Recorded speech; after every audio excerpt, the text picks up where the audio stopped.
Hello everyone, welcome back to my channel. आज का जो वीडियो होगा वो हमारा पेट एग्ज़ाम के लिए होगा। जो भी पेट स्टूडेंट एग्ज़ाम देने वाले स्टूडेंट हैं उनके लिए होगा, ठीक है। जैसे कि आपको पता है अब एग्ज़ाम में बहुत ज़्यादा टाइम नहीं बचा हुआ है, बहुत ही लिमिटेड टाइम है। वो बात अलग ही है कि एग्ज़ाम के आगे और ज़्यादा डेट आगे बढ़ाने की बात चल रही है, लेकिन अभी इन सब चीज़ों पर ध्यान ना दीजिए। आप सोचिए कि एग्ज़ाम आपका जो डेट डिक्लेयर हुई है उसी तारीख को होगा, ठीक है। तो ऐसे टाइम पे कुछ कुछ जो इम्पोर्टेंट चीज़ें हैं, क्या क्या पढ़ना चाहिए लास्ट टाइम पे, जो लास्ट टाइम वाली स्ट्रेटजी होती है ना, उसके बारे में हम बात करेंगे कि लास्ट टाइम आपको क्या क्या चीज़ें पढ़नी चाहिए अच्छे ढंग से। और इतना ही अगर पढ़ के जाते हैं तो आपको अच्छा आउटपुट मिल सकता है, ठीक है। सबसे पहले हम बात करेंगे एंशिएंट हिस्ट्री से, ठीक है। अगर हम एंशिएंट की बात करें ना, प्राचीन भारत की बात करें, देखो बच्चे, प्राचीन में आप सिर्फ इतना पढ़िए कि सिंधु सभ्यता के, क्योंकि सिंधु सभ्यता में भी बहुत कुछ है पढ़ने का। थोड़ा सा ओरिजिन देख लीजिए, इसकी ओरिजिन कहाँ से होती है, कौन सी नदी किसके किनारे है, किसके खोजकर्ता कौन है, ठीक है। ये सब चीज़ें देख लीजिए। मातृ देवी की पूजा की जाती है, बस इतना पढ़िए आप। सिंधु सभ्यता से आप इतना पढ़िए, ठीक है, जितना मैंने आपको बताया सिंधु सभ्यता से, ठीक है।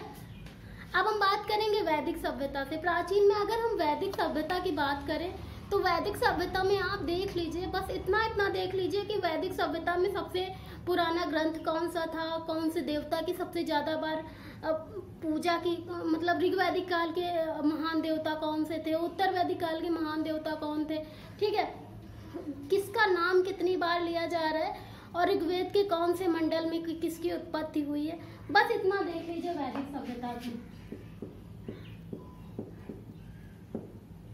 ओके, तीसरी अगर हम बात करें पेट एग्जाम, किसी भी एग्जाम के लिए, ठीक है, तो सबसे ज़्यादा जो हमारा इम्पोर्टेंट पोर्शन बनता है वो मौर्य साम्राज्य बनता है। मौर्य साम्राज्य, उसके बाद अशोक और गुप्त, ठीक है, फिर जैन धर्म और बौद्ध धर्म, ठीक है। सबसे अच्छे से पढ़ लीजिए जैन धर्म के बारे में। अगर आपके पास नोट्स नहीं है, ठीक है, जैन धर्म बौद्ध धर्म के पूरे नोट्स अगर आपको चाहिए तो आप इस नंबर पे मैसेज कर दीजिए। मैं एक ऐसा नोट्स आपको भेजूंगी कि सारी चीज़ें आपको एक ही जगह मिल जाएंगी, ठीक है,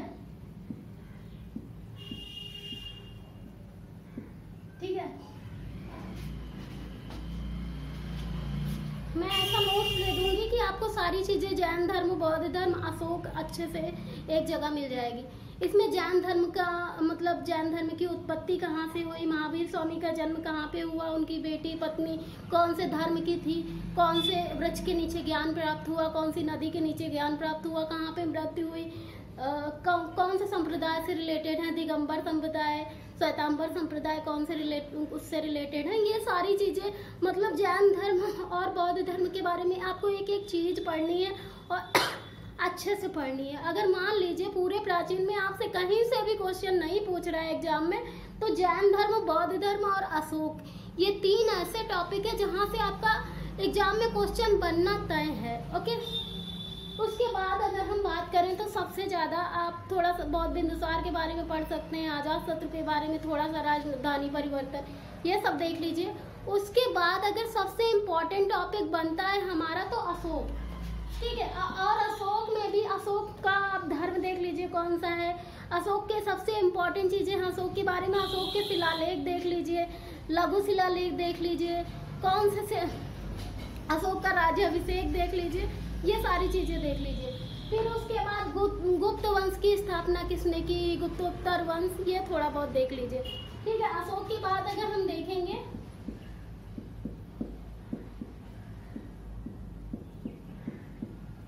अशोक, गुप्त और गुप्तोत्तर, ठीक है,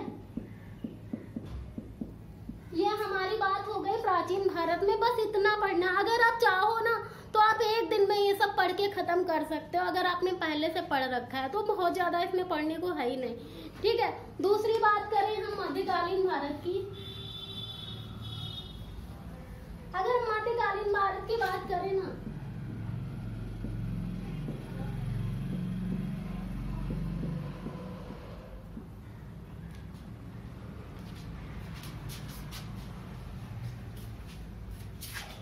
मध्यकालीन भारत की बात करें तो इसमें सबसे इम्पोर्टेंट आपका सबसे पहले मोहम्मद गोरी का भारत में आक्रमण, थोड़ा बहुत वो देख लीजिए। फिर हुमायूं ने कौन से क्या उनके दरबारी विद्वान देख लीजिए थोड़ा सा, कौन से सिक्के चलाए, कौन सी प्रथा लागू की, बाबर को देख लीजिए। फिर उसके बाद सबसे ज़्यादा अगर इम्पोर्टेंट है तो तुगलक वंश आता है इसमें, ठीक है। तुगलक वंश आता है, तुगलक वंश।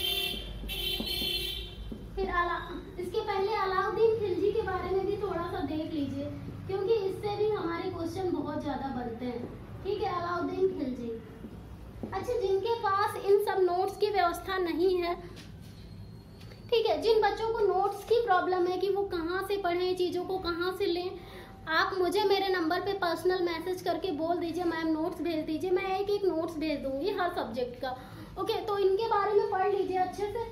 फिर आप थोड़ा सा ये देख लीजिए कि मध्यकालीन भारत में किसको क्या कहा जाता है, जैसे लगान को क्या कहा जाता है, घोड़े की दागने की व्यवस्था किसने शुरू की, अश्वशाला का प्रधान क्या कहा जाता है, मंत्रिपरिषद का प्रधान कौन होता है ना। तो मध्यकालीन शब्दावली पे सबसे ज़्यादा ध्यान दीजिए। उसके बाद अगर हम मुगल काल की बात करें तो मुगल काल में आप पढ़ सकते हैं, मुगल काल में स्टार्टिंग में आप पढ़िए, आप हुमायूं को पढ़िए, थोड़ा हुमायूं के बारे में पढ़िए। हुमायूं का कौन सा युद्ध, मतलब घाघरा का युद्ध, चौसा का युद्ध, इन सब हुमायूं का नहीं, ये स्टार्टिंग में कौन सा था शासक मुझे याद नहीं आ रहा है, नाम नहीं आ रहा है जुबान पे, अरे कौन सा था अभी तो याद नहीं आ रहा है, जिसने तुलगमा पद्धति अपनाई थी, है ना। नाम नहीं याद आ रहा, बाकी युद्ध सारे याद आ, चंदेरी का युद्ध, घाघरा का युद्ध, चौसा का युद्ध, है ना। तो सारे युद्ध याद आ रहे, ये सारे युद्ध अच्छे से कर लीजिए। इस शासक का नाम नहीं याद आ रहा। इसके बाद आप हुमायूं को थोड़ा सा देख लीजिए, ठीक है। फिर अकबर के बारे में आप बहुत अच्छे से पढ़िए, क्योंकि अकबर से क्वेश्चन बनते हैं आपके, ठीक है, मुगल काल में, ठीक है। अकबर को अच्छे से देख लीजिए, अकबर के दरबारी विद्वान देख लीजिए, अगर अकबर ने कौन कौन सी व्यवस्थाएं शुरू करी उनके बारे में देखिए, ठीक है। अकबर ने कौन से, मतलब अकबर के मनसबदारों के बारे में देख लीजिए। अकबर के बारे में आपको डिटेल में पढ़ना है, ठीक है। उसके बाद आपको औरंगजेब को देखना है। उसके बाद आपको क्या करना है, कुछ नहीं करना है। फिर आप जितनी भी किसका किला कहाँ पे है, कौन सी मस्जिद कहाँ पे है, ठीक है, किसकी समाधि कहाँ पे है, ये सारी चीज़ें बहुत अच्छे से कर लीजिए। ओके, इतना पढ़ना है, ठीक है। उसके बाद हम आते हैं मॉडर्न में। अगर हम मॉडर्न की बात करें पैट के लिए, ठीक है,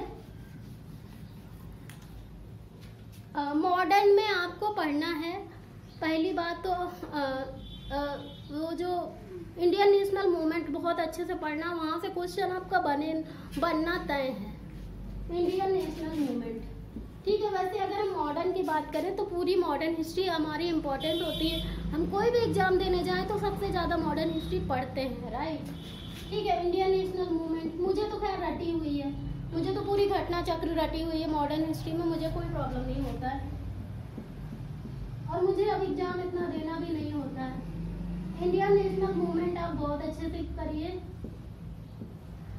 उसके बाद आप क्या कर सकते हैं, सामाजिक धार्मिक पुनर्जागरण आंदोलन देख लीजिए, जिसमें राजा राम मोहन राय, दयानंद सरस्वती, ईश्वर चंद्र विद्यासागर,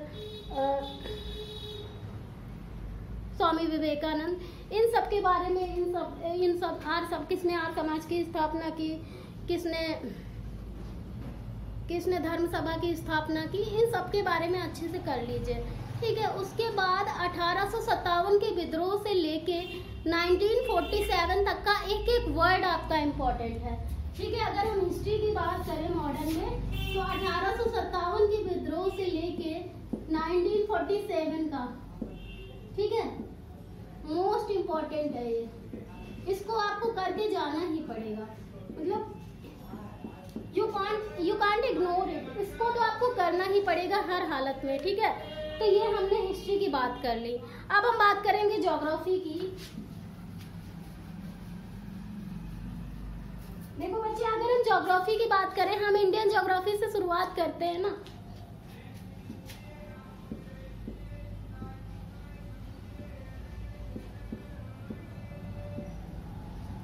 ठीक है। अगर हम इंडियन ज्योग्राफी से बात करें, ठीक है। तो सबसे पहले आपको शेयरिंग कंट्रीज पढ़नी है। इंडियन ज्योग्राफी में कौन सी रेखा कहाँ पे है, भारत को कौन सी रेखा 2 भागों में विभाजित करती है, कौन से नेबरिंग कंट्रीज हैं, ठीक है, कौन सा बॉर्डर शेयरिंग कंट्रीज है, ठीक है, कौन सा किसे टच करता है, ये सारी चीज़ें आपको करना है, ठीक है। उसके बाद जितने भी अक्षांश देशांतर हैं, ठीक है, 8 डिग्री जितने भी चैनल हैं आपको ये देखना है, 8 डिग्री 9 डिग्री 10 डिग्री, हमारे भारत में तो बहुत कम ही इम्पोर्टेंट है, ठीक है। उसके बाद जो नदियाँ, पहाड़, पर्वत, भारत की जो विशेषताएं हैं, ठीक है, चाहे वो कोई पहाड़ी दे दी गई, नदियाँ हो गई, पहाड़,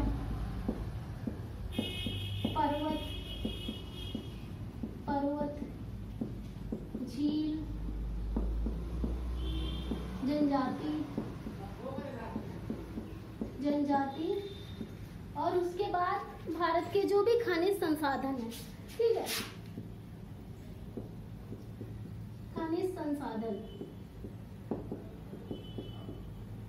इसके लिए अगर हम बेस्ट बुक की बात करें तो आप घटना चक्र से पढ़ सकते हैं, ठीक है। अगर नहीं है ये वाली बुक तो आप वाड़ी वगैरह अगर पढ़ते हैं तो उसका भी हेल्प ले सकते हैं। वैसे घटना चक्र बेस्ट है। जो आपकी एसएससी वाली घटना चक्र आती है वो भी आप देख सकते हैं, क्योंकि इतने कम टाइम में आप वही देख भी सकते हो, ठीक है। ये इंडियन ज्योग्राफी की बात हो गई। इंडियन ज्योग्राफी के बाद हमारा थोड़ा सा पोर्शन आता है आपका इन्वायरमेंट का, ठीक है, क्योंकि वहाँ पे ज्योग्राफी नाम दे देता है और क्वेश्चन पूछता है आपके इन्वायरमेंट में। तो इन्वायरमेंट में आपको देखना है प्रोजेक्ट टाइगर क्या है, प्रोजेक्ट गिद्ध संरक्षण क्या है, प्रोजेक्ट एलिफेंट क्या है। उसके बाद आपका पर्यावरण संरक्षण, स्टॉकहोम ये जो समझौता हुआ था, जितना भी ओजोन लेयर से संबंधित है, वियना प्रोटोकॉल क्या है, जितने भी हमारे प्रोटोकॉल हैं, ठीक है, वो सारे आपको देखने हैं पर्यावरण में, तब जाके हमारा ज्योग्राफी कंप्लीट होता है, इंडियन ज्योग्राफी, ठीक है। ऐसे ही अगर हम वर्ड की बात करें तो वर्ड ज्योग्राफी में मेन चीज़ें पढ़नी होती हैं, बिल्कुल मेन चीज़ें, मतलब बहुत ज़्यादा डीप में वर्ड ज्योग्राफी में आपको नहीं जाना है पैट एग्जाम के लिए, ठीक है। अगर हम वर्ल्ड ज्योग्राफी की बात करें तो सबसे ज़्यादा आप एशिया पे ध्यान दे दीजिए, एशिया पे ध्यान दे दीजिए, क्योंकि एशिया से क्वेश्चन बनेगा। फिर आपका उत्तरी अमेरिका, दक्षिण अमेरिका,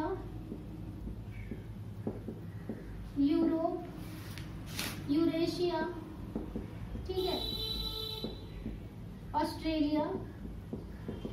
इतना अगर आप कर लेते हो, इतना कर लो, बाकी छोड़ दो, ठीक है, इतना कर लीजिए, बाकी छोड़ दीजिए।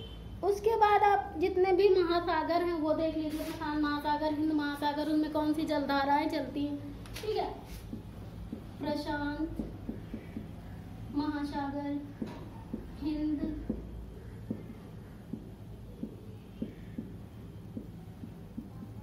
महासागर, अटलांटिक महासागर, ठीक है, ये सारी चीजें कर लीजिए और इसकी जो भी विशेषताएं हैं वो देख लीजिए। उसके बाद इसमें जितने भी आपकी वो बनती हैं जलधाराएं, एक बार जरूर देख लेना, क्योंकि जलधाराओं से आपका क्वेश्चन बनता है, ठीक है। तो ये बात हो गई हमारी हिस्ट्री ज्योग्राफी की। अब हम पॉलिटी की बात करते हैं।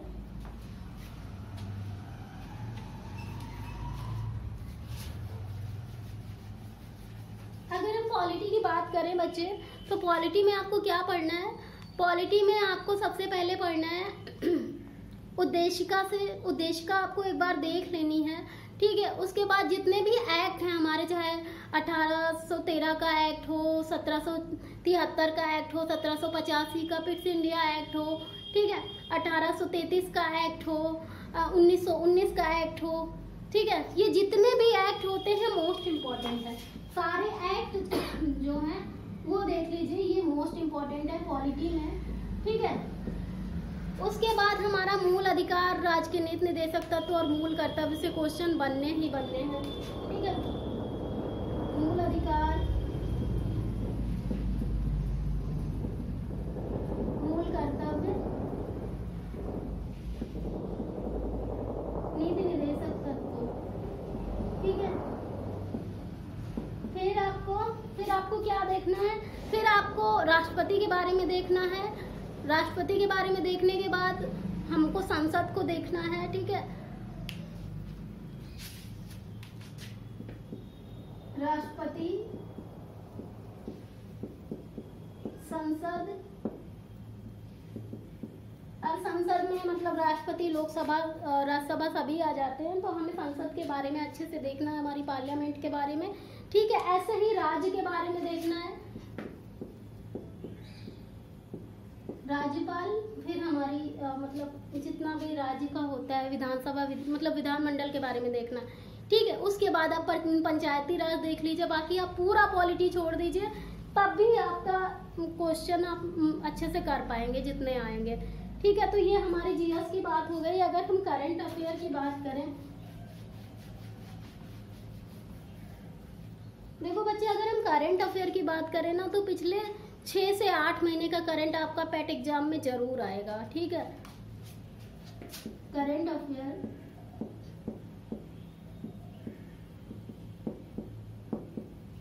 छह से 8 महीने का तैयार करना है, 6 से 8 महीने, और मंथ वाइज करंट अफेयर मैं करा रही हूँ, ठीक है। अभी तो डे वाइज तो करा ही रही हूँ, मंथ वाइज मैं बहुत जल्दी अपलोड करने वाली हूँ करंट अफेयर। तो करंट अफेयर आप मेरे चैनल से फॉलो करिए, आपको बहुत फ़ायदा मिलेगा। जीएस भी मैं कराती हूँ, लेकिन अभी मैंने सारा जीएस नहीं कराया है, ठीक है। करंट अफेयर आपको 6 से 8 महीने का पढ़ना है। उसके बाद अगर हम हिंदी के टॉपिक की बात करें, ठीक है, क्योंकि मैं रीजनिंग और मैथ ये तो सब तो पढ़ाती नहीं हूँ। अगर हम हिंदी की बात करें, हिंदी में हमने बहुत सारे पोर्शन करा रखे हैं ऑलरेडी, ठीक है। बाकी अगर हिंदी में कोई भी टॉपिक के आपको नोट्स नहीं मिल रहे हैं, तो आप मुझे मैसेज करिए, मैं आपको नोट्स सेंड कर दूँगी, ठीक है। तो इस वीडियो को ज़्यादा से ज़्यादा देखिए, अपने दोस्तों में शेयर करिए, ठीक है, और लाइक और कमेंट के माध्यम से बताइए कि वीडियो आपको कैसा लगा। Thank you so much.